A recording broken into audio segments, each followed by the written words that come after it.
안녕하십니까. 환경 정과정 평가론 제2강을 시작하겠습니다. 자, 2강에서는 총 5가지 강의 컨텐츠 중에서 두 번째하고 세 번째, 즉 정과정 평가에 대한 개요와 목적 및 범위 정의 단계에 대해서 설명을 드리겠습니다. 먼저 정과정 평가 개요 부분이 되겠습니다. 정과정 평가 개요 부분입니다. 정과정 평가는 앞서 1강에서 이야기했던 전과정 사고를 기반으로 해서 ISO 14040번의 절차와 요건에 따라서 평가하는 방법이 전과정 평가입니다. 자, 이러한 전과정 평가에 대한 정의를 보시면요. 제품 시스템의 전 과정 동안에 투입되는 자원 및 에너지와 배출되는 오염물질을 정량적으로 목록화한다고 되어 있습니다. 정량적으로 목록하고 나서 이들이 환경에 미치는 잠재적인 영향을 체계적으로 평가하는 도구가 전과정 평가입니다. 자, 이러한 전과정 평가는 크게 4가지의 구성 성분으로 되어 있는데요. 첫 번째가 목적 및 범위 정의 단계가 있고요. 두 번째가 전과정 목록 분석, 세 번째가 전과정 영향 평가, 네 번째가 전과정 해석 단계가 되겠습니다. 자, 목적 및 범위 정의하고 목록 분석, 영향 평가, 해석 단계를 여러분이 알기 쉽게 설명을 드려보면은 건축을 놓고 한번 이야기를 해볼게요. 우리 생태 건축에 대한 강조하기 때문에. 자, 건축을 하게 되면은 제일 먼저 뭐부터 합니까? 건축물의 용도가 나와야 되죠. 건축물의 용도가 결정이 되면은 부지가 먼저 결정이 될 거고요. 부지가 결정이 되고 나서는 일단 뭐가 됩니까? 설계도가 그려져야 됩니다. 그 설계도에는 몇 층으로 구성할 것인지, 창은 어떻게 낼 것인지, 그 다음에 각 건물, 각 층별 하중에 대해서 하중을 고려해서 그 다음에 그 안에 들어가는 철골에 들어가는 어떤 철근의 두께는 얼마나 들어가야 될지 뭐 이런 여러 가지 것들이 설계 과정에서 포함되겠죠. 네, 그렇습니다. 자, 이렇게 설계도가 만들어지게 되면은 그 설계도에 따라서 자재를 구매해 와서 집을 짓는 과정을 거치죠. 네, 집을 짓고 나서 그 집에서 문제가 뭐가 있는지에 대한 하자 보수 부분을 따지는 어떤 부분이 있죠. 뭐 감리하는 과정도 포함될 수 있겠고요. 그 다음에 그러한 문제점들이 발생하면은 그런 문제점들을 개선해가는 그런 과정이 기본적으로 건축하는 과정이라고 볼 수 있습니다. 자, 그 과정에서 집의 용도를 파악하고 부지를 선정해서 설계도까지 그리는 과정이 목적 및 범위 정의 단계가 되겠습니다. 자, 그 다음에 설계도에 따라서 자재를 구매하고 그 다음에 시공, 건축을 하는 과정이 목록 분석이 되겠습니다.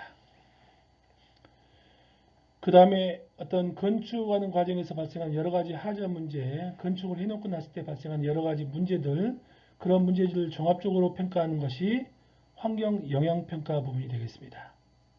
자, 그러한 문제를 개선해 가는 것이 전과정 해석 단계가 되겠습니다.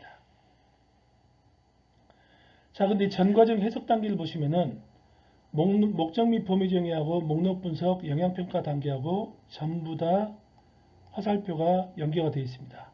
자, 이게 무슨 말이냐면은 건축물의 문제점을 개선해 나가는 과정에 있어서 첫 번째, 설계도가 잘못 그려져서 집이 잘못 지어졌는지 뭐 이런 문제가 있을 수 있죠.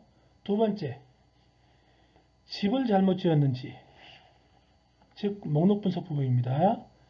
자재를 잘못 선택했거나 아니면 시공을 잘못했는지 이런 부분도 따져봐야 되겠고요. 세 번째, 감리를 잘못했는지 뭐 이런 것도 볼 수 있겠죠. 영향평가 부분. 그래서 전과정 해석 단계, 집을 새로 짓는 집에 대한 하자 보수를 하는 과정에 있어서는 반드시 여러 가지 것들을 종합적으로 바라봐서 하자 보수를 해야 됩니다. 따라서 전과정 해석 단계는 목적 및 범위 정의, 목록 분석, 영향평가 단계하고 전부 다 연계가 되어 있다고 말씀을 드리겠습니다. 자, 이러한 전과정 평가의 특징은 크게 네 가지로 볼 수 있습니다. 첫 번째, 전과정 평가의 평가 대상은 뭐냐? 제품입니다. 사업장에 대해서 평가하느냐? 사업장에 대한 평가가 아닙니다. 제품에 대한 평가입니다. 사업장에 대해서 생산 단계, 사용 단계, 폐기 단계가 있습니까? 없죠. 제품이니까 제품의 생산 단계, 제품의 사용 단계, 제품의 폐기 단계가 있죠. 제품이기 때문에 전 과정이라는 말을 할 수가 있습니다. 자, 여기서 말하는 제품은 어떠한 제품이냐? 반도체 업체에서 볼 때는 이 자기네가 생산한 이 반도체 제품이 제품입니까? 부품입니까? 제품이죠. 하지만 TV 만든 업체에서 볼 때는 반도체는 뭡니까? 부품이죠. 근데 우리는 반도체는 뭐라고 생각합니까? 제품이라고 생각합니까? 부품이라고 생각합니까? 부품이라고 생각하죠. 왜 그렇습니까? 최종 제품, 즉 TV라고 하는 것을 기본으로 생각하고 있기 때문에 우리는 반도체는 당연히 부품이라고 생각하고 있습니다. 하지만 전과정 평가는 해당되는 제품을 생산하는 사업장에서 데이터를 수집하는 과정부터 들어가기 때문에 반도체를 생산하는 그 사업장에서 바라볼 때는 반도체는 제품입니다. 자, 그 다음에 택배 한번 볼까요? 택배는 유형의 제품이 아니라 무형의 제품이죠. 택배하는 과정에서도 각종 환경 영향이 발생할 수 있습니다. 택배를 하는 그 사업장 입장에서 볼 때는 택배하는 과정에서 우리가 한번 왔다 갔다 하는 서비스하는 과정에서 오토바이에 연료도 들어갈 수 있겠고요. 그 밖에 여러 가지 문제점들이 발생할 수 있죠. 그런 것들을 종합적으로 환경성을 평가하는 것이 필요하죠. 그렇습니다. 따라서 택배, 즉 무형의 서비스도 무형의 제품도 제품이라고 이야기할 수 있습니다. 자, 다시 한번 정리하겠습니다. 제품이라고 하는 것은 특정 사업장을 중심으로 평가하기 때문에 우리가 생각하는 부품도 다 제품이라고 말할 수 있고요. 유형의 제품뿐만 아니라 무형의 제품까지 모든 것이 제품의 범주에 포함된다. 따라서 전과정 평가의 평가 대상은 우리가 생각하는 모든 것들은 전과정 평가의 평가 대상에 포함된다라고 생각하면 됩니다. 그 다음에 전과정 평가의 평가 범위는 어디까지냐? 특정 사업장에 대한 평가가 아니고 특정 폐기 단계만을 평가하는 게 아니라 원료를 캐서 제품을 생산하고 사용하고 폐기하는 전 과정을 평가한다 라고 말씀드릴 수 있습니다. 그 다음에 무엇을 평가하느냐? 경제성을 평가하느냐? 사회성을 평가하느냐? 법적인 문제를 평가하느냐? 다 평가하지 않습니다. 오로지 환경성만을 평가합니다. 마지막입니다. 전과정 평가의 평가 시점은 어디 시점이냐? 잠재적인 것을 평가합니다. 이 말이 무슨 말이냐면은 공장 굴뚝에서 오염물질이 막 날아갑니다. 오염물질이 날아가면 이 오염물질이 대기에 오염이 되죠.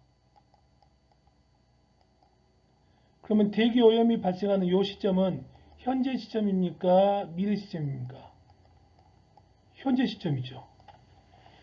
자, 현재 시점에서 대기 오염물질이 발생하면은 그로 인해서 당연히 생태계가 오염될 거고 우리들한테 각종 피해가 발생하죠. 따라서 현재 시점에서 대기 오염물질이 발생하면 어떻게 처리해야 됩니까? 오염물질이 발생되는 부분들을 틀어 막아야 되겠고 오염물질을 많이 배출한 것은 법적으로 제재를 해야 되죠. 그렇습니다. 규제를 해야 됩니다.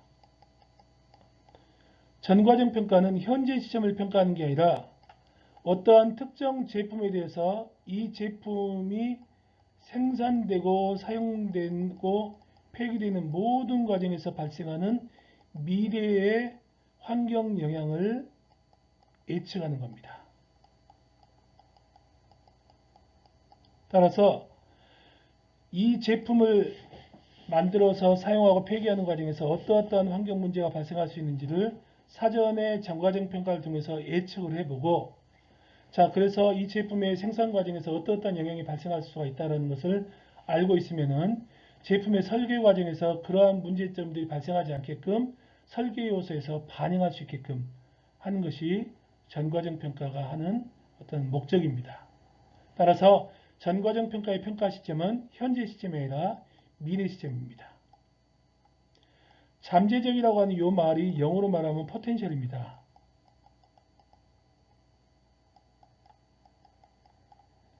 이 포텐셜은 영어에서 말하는 액츄얼하고는 전혀 다른 개념입니다. 액츄얼은 현재 시점입니다. 지금 발생한 문제점들을 개선하는 것이 액츄얼입니다. 포텐셜은 미래에 발생 가능한 환경 영향을 평가하는 겁니다. 전과정 평가는 미래에 발생하는 환경 영향을 평가하는 것이기 때문에 미래에 발생하는 환경 영향 문제에 대해서 우리가 규제할 수 있습니까? 규제할 수 없죠. 이 부분 어떻게 해야 됩니까? 미래에 발생하는 환경 문제를 사전에 예측해서 그걸 줄일 수 있도록 도와줘야 되죠. 지원 대상이 되는 겁니다. 따라서 환경부를 보시면 여러분들이 생각할 때 환경부 부르면 어떻게 생각하십니까? 환경오염물질을 배출하는 사업장을 제재하는 부처가 정부 부처가 환경부라고 생각하십니다.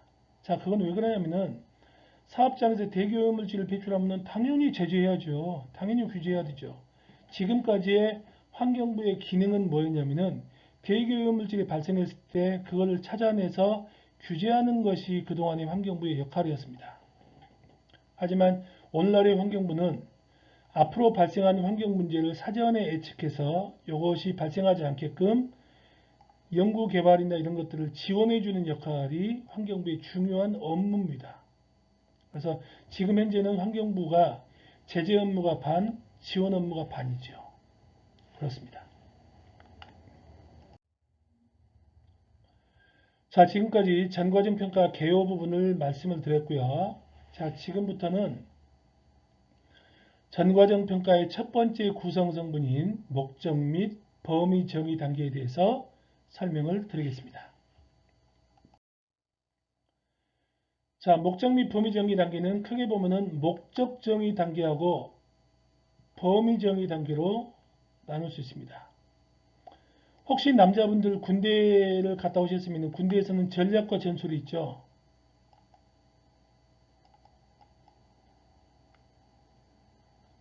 전술은 바뀔 수 있지만 전략은 못 바뀌는 거죠. 전술은 전략에 따라서 전술은 얼마든지 바꿀 수 있습니다. 전과정 평가에서 말하는 목적 및 범위 정의는 전략과 전술하고 동일한 개념입니다. 즉, 목적 정의는 전과정 평가를 수행하는 목적, 전략에 해당하는 부분입니다. 방향을 설정하는 부분입니다. 이 방향이 흔들리면 배가 산으로 가죠. 명확하게 방향을 잡아가는 것이 상당히 중요합니다. 전과정 평가를 수행하는 목적, 즉 방향이 명확하게 설정이 되면은 그거에 따라서 구체적인 전과정 평가에 대한 연구의 범위를 결정하는 과정, 즉 설계도를 작성하는 과정이 범위 정의 단계가 되겠습니다.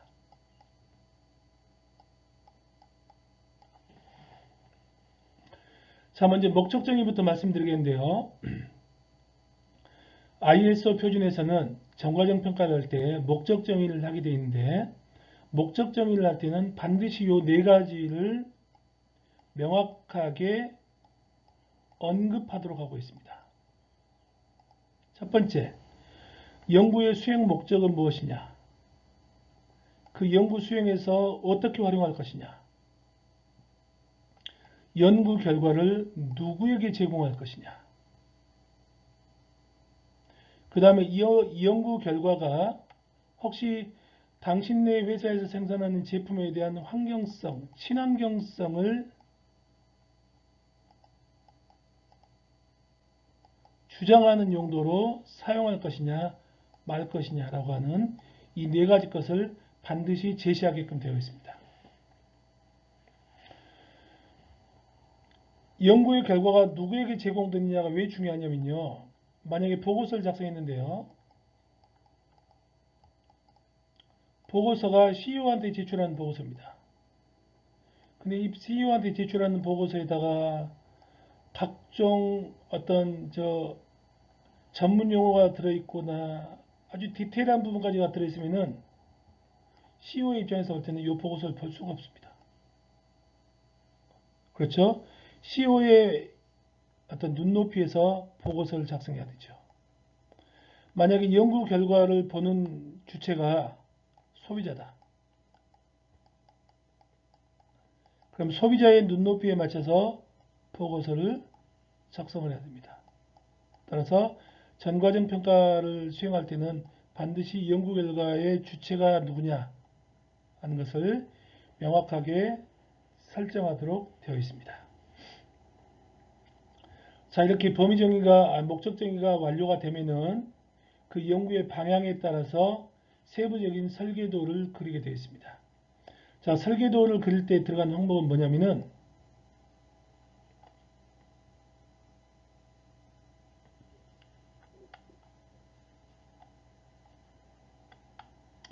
제품의 시스템이 어디까지를 포함하는 것을 먼저 명확하게 정의를 해야 되고요. 연구 수행 목적은 무엇인가 이 부분은 여기에 포함되는 부분입니다.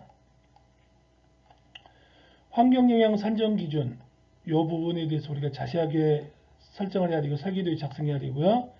데이터의 수집 범위는 어디까지 할 것인가, 데이터의 품질, 계산 방식 뭐 이런 여러 가지 것들을 설계도에다가 담아야 됩니다. 자, 범위 정의에서 우리가 여러 가지 것들을 한다고 했는데 그 중에서 첫 번째 제품 시스템에 대한 정의 부분을 보겠습니다. 제품 시스템에 대한 정의에서는 크게 이렇게 4개를 우리가 파악을 해야 되는데요. 첫 번째입니다. 먼저 자연계와 기술계의 경계를 먼저 명확하게 알아야 됩니다. 자연계와 기술계의 경계를 알기 위해서는 먼저 여러 가지의 흐름, 플로우의 흐름을 알아야 되는데요. 그 중에서 기본 흐름과 중간 흐름을 명확하게 아셔야 됩니다. 기본 흐름은 엘리먼트리 플로우, 중간 흐름은 인터미디어트 플로우라고 부릅니다. 자, 그 두 가지의 차이를 볼게요. 여기 지구가 있습니다. 지구는 자연계입니까? 기술계입니까? 자연계지요.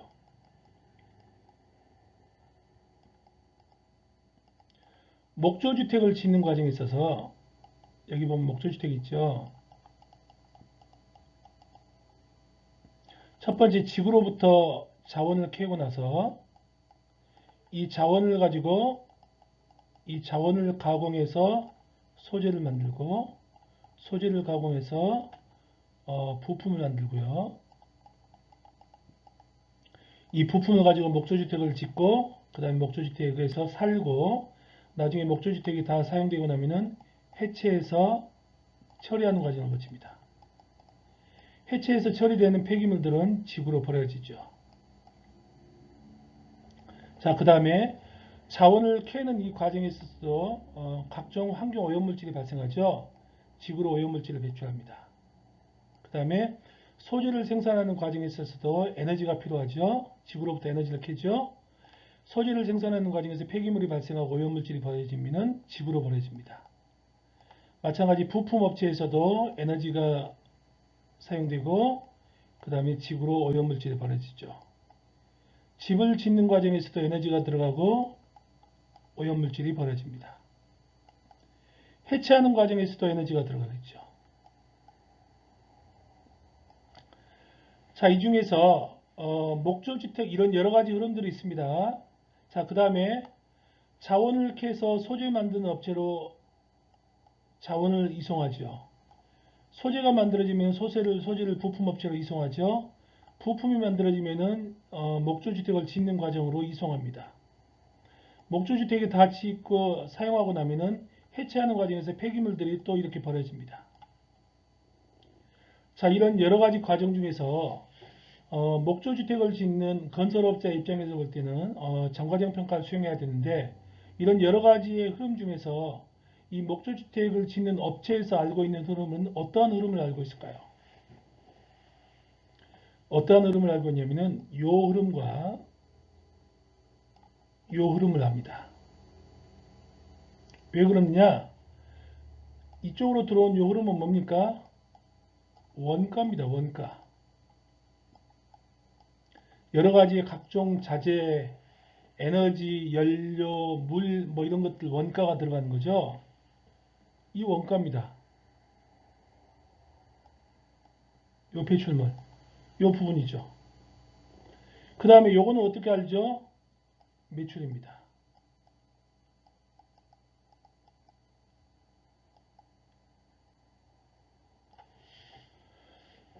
건설업체에서 원가하고 매출은 아주 깐깐하게 관리하고 있죠. 그 다음에 이것은 어떻게 알죠? 얘도 다 원가에 들어가죠. 요거는 법적인 문제 때문에 잘 알고 있습니다.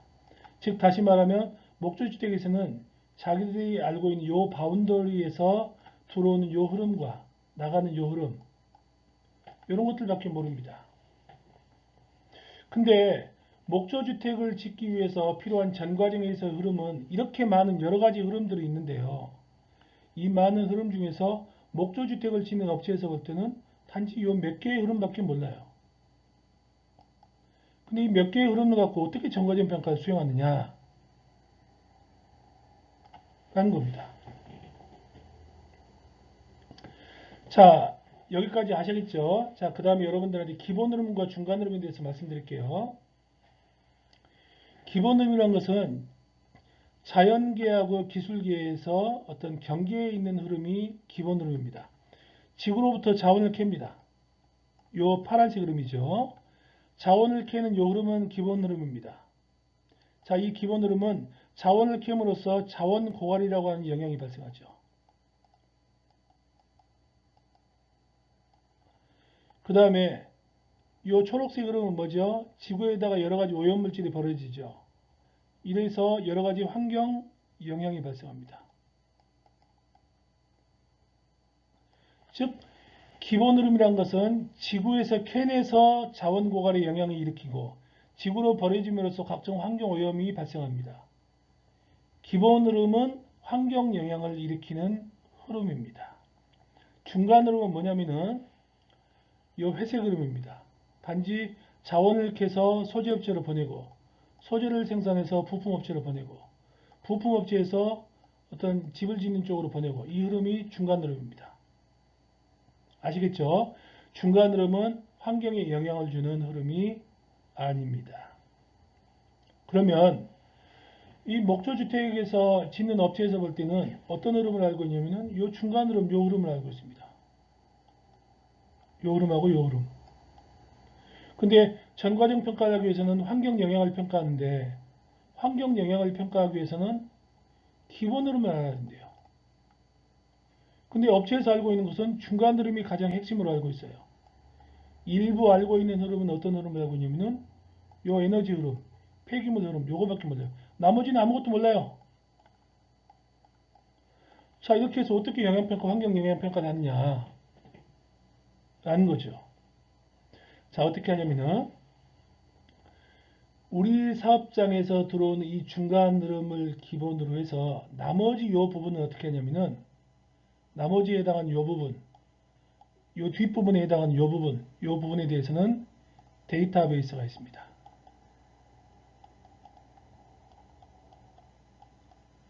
데이터베이스. 즉 사업장에서 수집하는 중간 흐름 데이터를 가지고 환경에 영향을 주는 기본 흐름으로 전환해 가는 과정. 이게 전과정 평가인데 우리 사업장에서 들어온 이 중간 흐름에 대해서 이 앞단에서 발생하는 각종 기본 흐름들, 이 흐름들은 데이터베이스를 통해서 우리가 파악할 수 있습니다.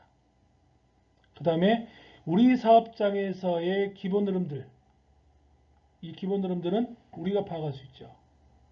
그렇죠? 그 다음에 우리 사업장 이후에 해체 과정에서 발생하는 기본 흐름들은 뭘로 파악할 수 있죠? 데이터베이스로 파악할 수 있습니다.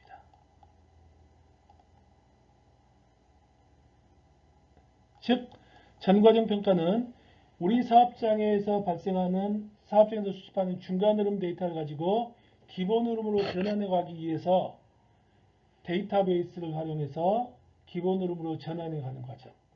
그 다음에 우리 사업장에서 발생하는 기본 흐름 데이터까지 포함해서 모든 기본 흐름을 환산하고 나서 그로 인한 환경 영향을 평가하는 것이 전과정 평가가 되겠습니다. 아시겠죠? 다시 한번 정리하겠습니다.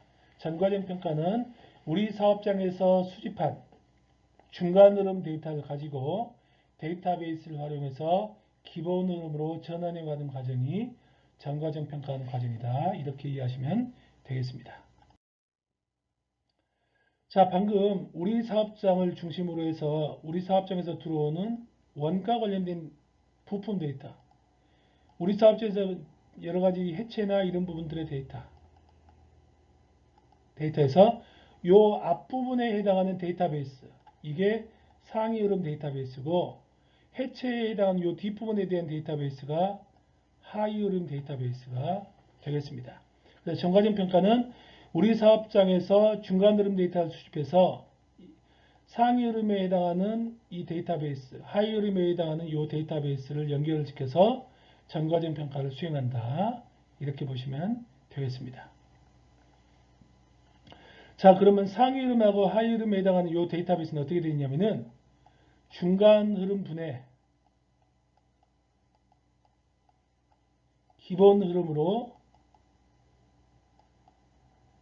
데이터베이스가 되어 있습니다. 그 다음에 이 사업장, 온사이트, 우리 사업장에서의 중간 흐름 데이터가 있으면은 그 중간 흐름 데이터하고 중간 흐름이 지워져서 남는 건 뭐가 남죠? 기본 흐름만 남습니다. 이 기본 흐름을 환경 영향으로 우리가 평가하면 되는 겁니다. 자, 이해되셨죠? 자, 그 다음에 우리 사업장에서 데이터를 수집해야 되는데 데이터를 수집할 때는 기본적으로 어떠한 데이터를 수집하느냐는 부분이 있는데요.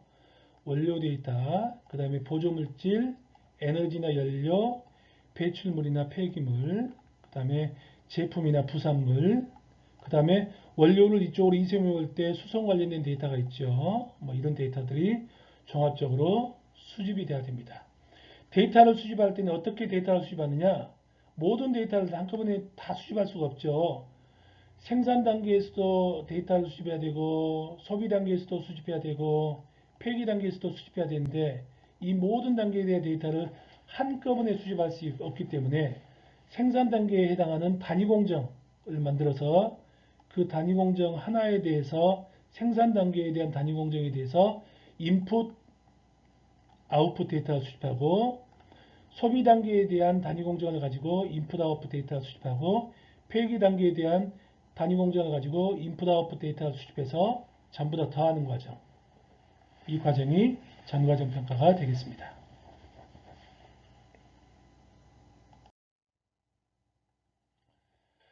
자, 방금 제가 여러분들한테 쭉 말씀을 드렸던 그 내용들을 한꺼번에 정리를 한번 해보겠습니다.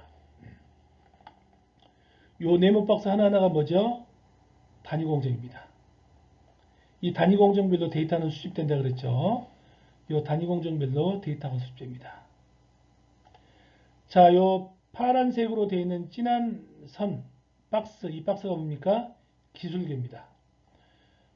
이 초록색으로 되어 있는 이 박스가 뭡니까? 자연계입니다. 이 부분은 자연계가 되겠고요. 이 안의 부분은 기술계가 되겠습니다. 그래서 자연계에서 기술계로 들어오는 이 흐름, 이게 기본 흐름이 되겠고요. 기술계에서 자연계로 나가는 이 흐름, 이게 기본 흐름이 되겠습니다. 이 기술계 내에서 있는 이 흐름들, 이것들이 무슨 흐름이죠? 중간 흐름이 되겠습니다. 즉, 기술계 내에서 중간 흐름을 수집해서 자연계의 기본 흐름으로 전환해가는 과정이 전과정 평가를 하는 과정이다. 이렇게 이해하시면 되겠습니다. 이 그림은 ISO, 전과정 평가에 대한 ISO 표준인, 국제표준인 ISO 14040번에 이 그림이 소개가 되어 있습니다.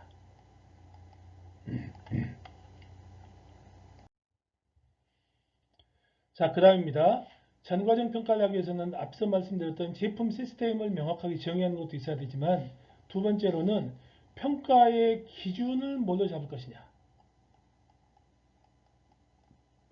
이 평가 기준을 전과정 평가에서는 뭐라 그러냐면은 기능단위란 말을 씁니다.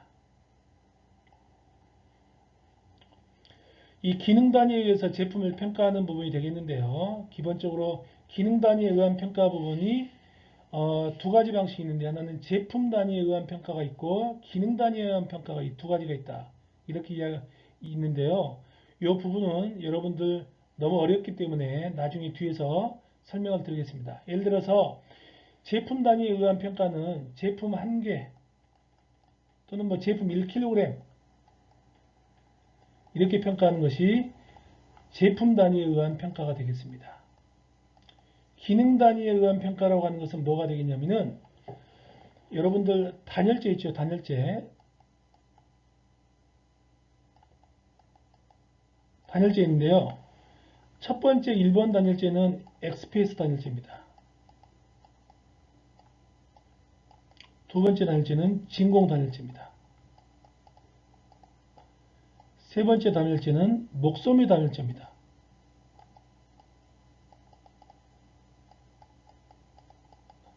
그럼 똑같은 단열재인데 가로 세로 1m 1m고요. 높이가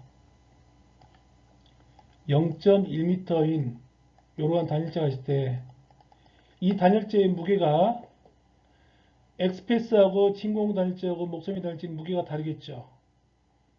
그럼 이러한 단열재에 대해서 똑같이 가로 세로 1m 높이가 0.1m인 이 단열재를 가지고 환경성을 평가한다. 그렇게 평가하는 것이 제품 단위로 평가하는 방식입니다. 근데 여러분들 엑스페이스 단열재하고 진공 단열재하고 목소미 단열재의 기능이 뭡니까? 단열이죠. 예, 단열입니다. 따라서 단열재는 동일한 단열 성능을 기반으로 평가를 해야 됩니다. 다시 말하면 두께가 0.1m, 0.1mm 정도의 두께로 해서 단열재를 만들어서 이걸 갖다가 동일하다고 뭐 부피가 똑같기 때문에 이걸 갖고 평가한다고 보면은 단열재는 정확한 평가가 될 수가 없습니다. 엑스페이스 단열재나 진공 단열재나 목소미 단열재나 전부 다 열 관류율이 다르죠.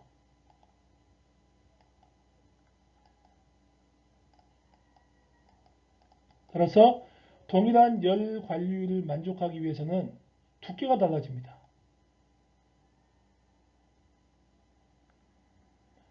단열재의 고유한 기능인 단열 성능을 기반으로 놓고 있고 이 단열 성능을 평가할 수 있는 지표가 열 관류율이기 때문에 동일한 열 관류율을 내는 어떤 단열재의 두께를 기반으로 환경성을 평가하는 방식이 기능 단위에 의한 평가 방식이 되겠습니다.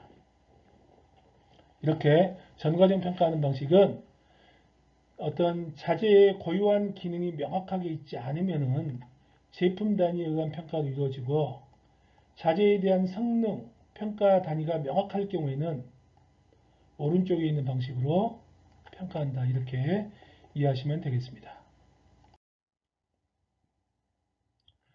환경성적표지라는 어떤 제도가 있습니다. 이 제도가 LCA 전과정 평가를 기반으로 수행하는 제도가 되겠는데요. 이 제도에서는 여러 가지의 기능 단위가 사용되고 있습니다. 요거는 뭡니까? 손 건조기죠. 손 건조기에서의 기능 단위를 볼까요? 어디 있습니까?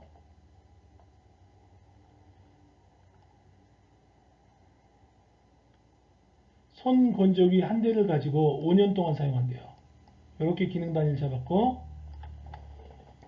오른쪽에 있는 것은 뭐냐면 선반입니다. 선반일 경우에는 그냥 가로 세로 500ml 선반 한 개를 놓고 평가를 했습니다. 이건 뭐가 될까요? 이거는 제품 단위입니다. 요거는 기능 단위에 의한 평가가 되겠습니다. 자, 이 부분은 너무 복잡한 부분이 되기 때문에 통과하겠습니다. 자, 그 다음에 시스템 경계 부분이 되겠습니다. 시스템 경계 설정 부분을 설명을 드리겠습니다.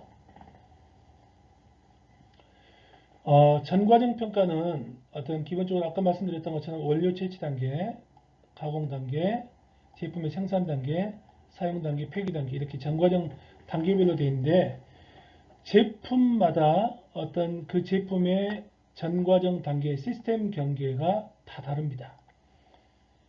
냉장고나 세탁기 같은 경우에는 냉장고에 세탁기에 사용 단계가 있습니까? 없습니까? 있죠. 자, 그럴 경우에는 원료 채취에서부터 제품의 폐기 단계까지 전체를 다 바라봅니다.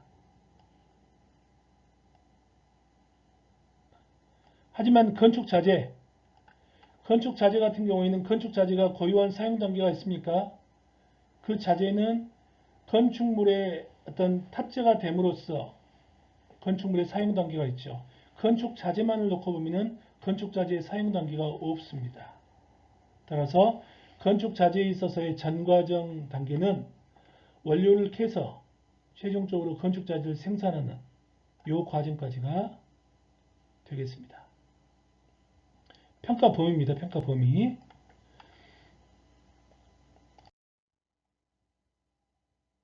그 다음에 이제 마지막입니다. 우리가 데이터를 수집을 해야 되는데요. 데이터를 수집할 때 데이터 수집의 범위는 어디까지 갈 것이냐.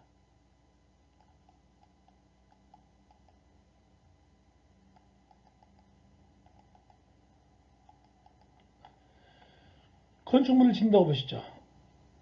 건축물을 지을 때 자재가 엄청나게 많이 들어가죠. 자재 1부터 쫙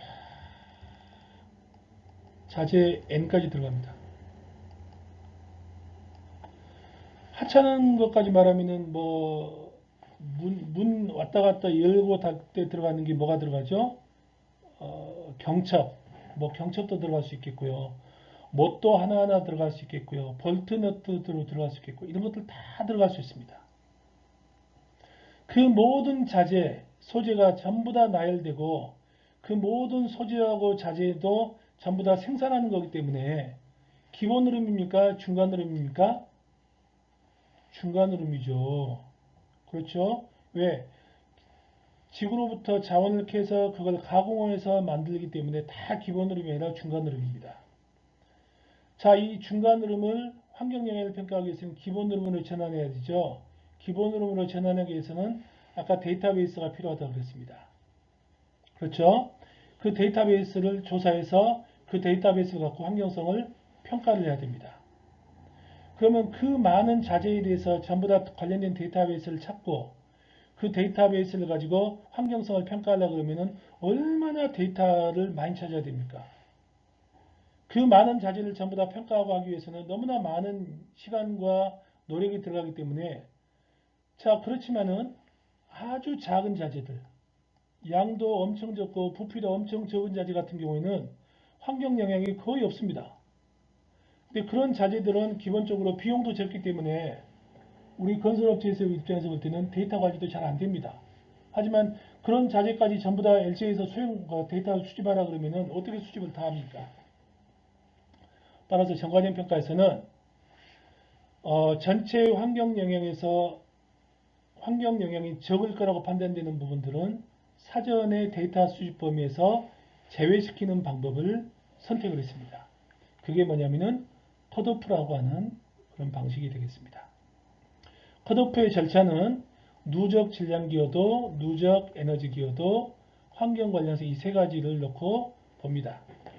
누적 질량 기여도라고 하는 것은 뭐냐면은 그 자재들 A번부터 N번까지 쭉 자재를 나열을 하는데 자재를 나열할 때 어떻게 나열을 하냐면은 무거운 것부터 가벼운 것까지 쫙 소팅을 합니다. 전체 합계가 나오죠. 전체 합계 중에서 누적된 합계가 우리가 예를 들어서 처음에 설계도 그럴 때 범위 정의 단계에서 볼 때 컷오프의 기준을 얼마로 보느냐 누적으로 99%까지 보겠다.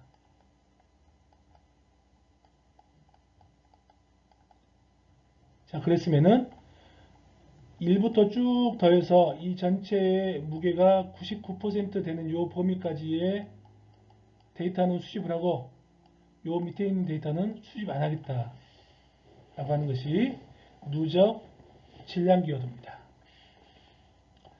자, 그런데 요 밑에 있는 해당하는 요 자재들 같은 경우에 그냥 처음부터 다 빼버리면은 문제가 있죠. 왜? 그 자재를 생산하는 과정에서 어떤 자재는 양은 엄청 적은데, 무게는 엄청나게 적은데, 그 자재를 생산하는 과정에서 에너지가 엄청 많이 들어가는 자재도 있고, 어떤 자재는 무게는 엄청 무거운데, 자재 생산하는 과정에서 에너지 사용량이 엄청 적어요. 자, 그러면은 단지 무게만 무겁게 나간다고 해서 환경성이 많이 나가는 게 아니죠. 무게가 적게 나간다 하더라도 에너지 제조하는 과정에서 에너지가 많이 들어가면은 환경 영향이 클 수도 있죠. 자, 그 두 번째 방식이 누적 에너지 기여도가 되겠습니다. 자, 그러면은 그 자재에 대한 데이터베이스를 기반으로 해서 사용 과정에서 생산하는 과정에서 에너지, 누적 에너지 같은 것을 조사해서 생산량하고 무게하고 단위 에너지를 곱한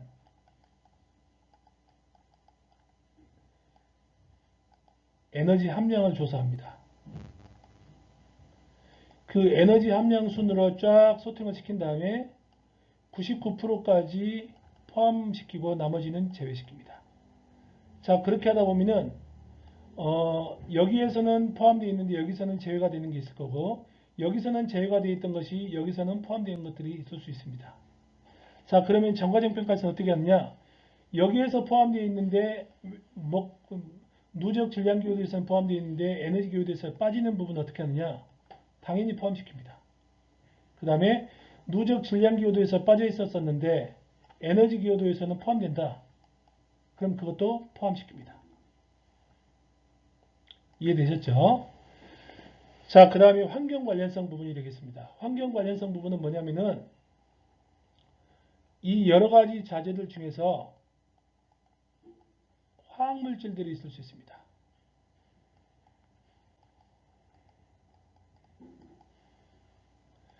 세척하기 위해서 낙스와 같은